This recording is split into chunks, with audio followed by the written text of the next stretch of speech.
Redneck Garage.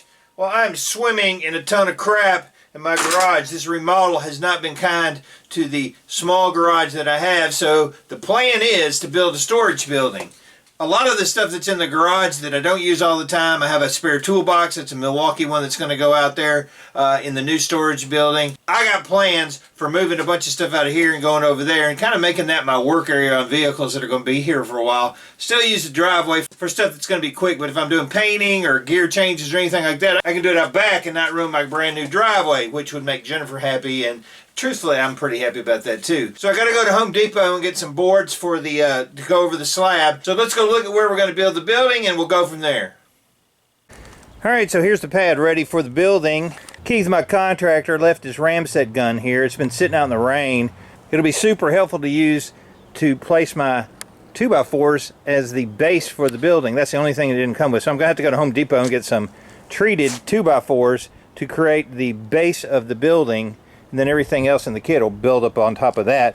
But I'm going to go ahead and get some nails and some shots for this thing and use it. I may have to spray some oil and stuff in it because it's been sitting out so long. But those are about $100, and he just leaves it laying out in the rain, and that's been 6 months ago. All right, I'm at Home Depot. This is my local Home Depot store, and I swear if I had $1 for every time I've been here in the past year, I would have at least $1,000, probably more than that. But I found they had the best prices over the other stores like Lowe's, and the people here have been really super friendly, so I like this store the best. Okay, I was wrong, it's $229. Who would leave that laying out in the rain?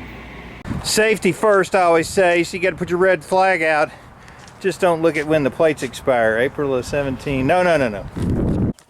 Man, it's a muddy mess out here. Let me tell you, I got my boards from Home Depot yesterday. Originally, it had a floor that came with it.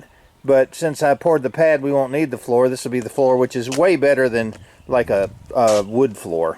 So I'm going to measure these out, and then we're going to start figuring out where they go. The building came with a little instruction manual, and it's pretty good. I mean, you got to read it pretty close because they'll put something freaky over here or here that actually matters. So there you go. There's my old Hitachi saw, and I bought that thing probably 5 years ago, and it's been beat to crap, and it's been sitting out in the rain for a year, and dang thing still works, so unbelievable. I've got the baseboards put down, measured out, and now I'm going to do a little measuring from corner to corner to make sure it's square, figure out where it's going to go, and then we'll put that pink insulation underneath, and that's supposed to be a waterproofing type thing, and I wouldn't do it if I didn't think maybe at some point codes would look at it, but if they do look at it, then that's per code. And then we're going to nail this baby down, and that'll be the end of that. And that'll be the good base. Basically what you're going to do is measure from one corner to the other, and then this corner to that corner, and if the measurements are exactly the same, then you know you're square. If not, then you're going to have to go back in and figure out which way it's off, one way or the other. And you want to make sure you do that before you nail, because once it's nailed, it's nailed. It's nailed down. You can't do anything else. It's just finished. Yeah, okay, let's do that. All right, 185 1/4 corner to corner, and that is about as square as I'm going to get it. Of course, this is just the base plate. Now I got to pick up the boards and put that stupid plastic stuff underneath it, which is super cool. I'm excited. And then we can nail this down. Awesome. What do you think, baby? Don't be tearing my tree up. What are you doing? Quit it. Stop. Don't. Look at that. Okay, so I went by Home Depot and bought some shots for the Ramset gun that's been sitting out in my yard for almost a year. And we're going to see if I can get this thing to work. I oiled it up yesterday with WD-40, and hopefully this stinking thing is going to fire and not explode. It shouldn't explode, but hopefully it'll work great. I'm excited.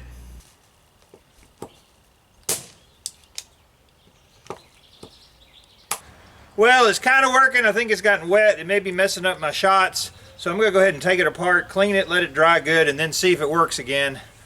When you leave it out in the rain for like a year, can't imagine why it wouldn't work. Well, it's got a lot of rust in it, obviously from sitting out. So I'm going to go ahead and continue disassembling it and clean off everything in here and see if I can get this thing to fire. But I think it could be that it was wet on the inside and it's causing the shots to get wet, not building up any pressure. I don't know. We'll see.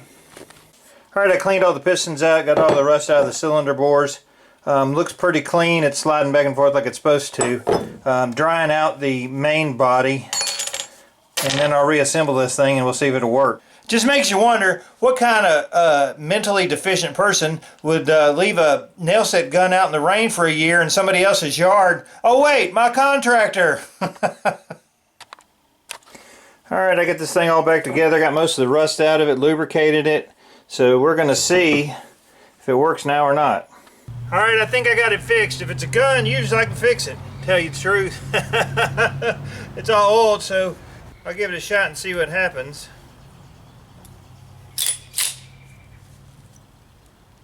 It does feel a lot better.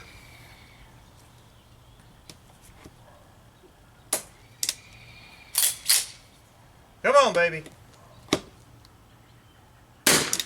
Yeah! Got her fixed. Awesome. I'll go ahead and nail this board down and then go to the next one, but fixed it.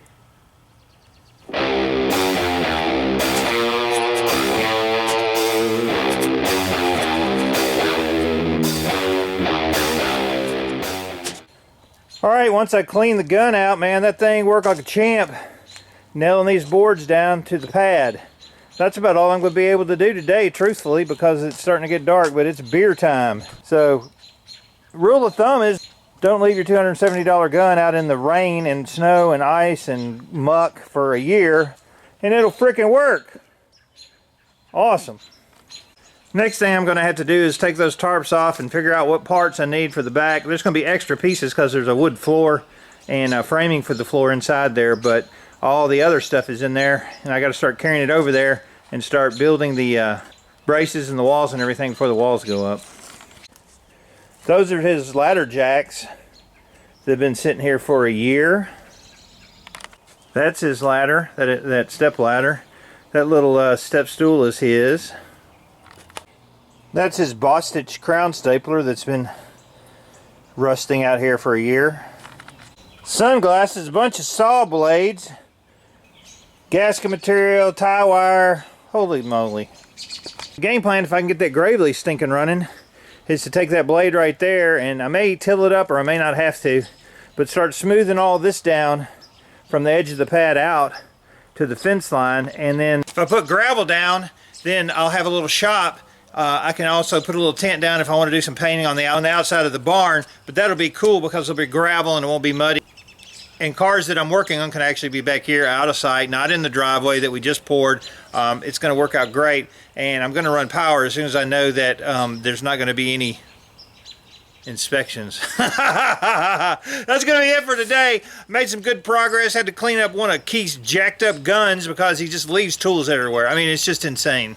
But I did get it working, and I don't know where it went now. It's gone. What happened to it? I'm going to go get a beer inside. That's going to be it for today. Keep watching, and we'll see if I ever get this building built. I'm David from the Redneck Garage. Keep turning wrenches.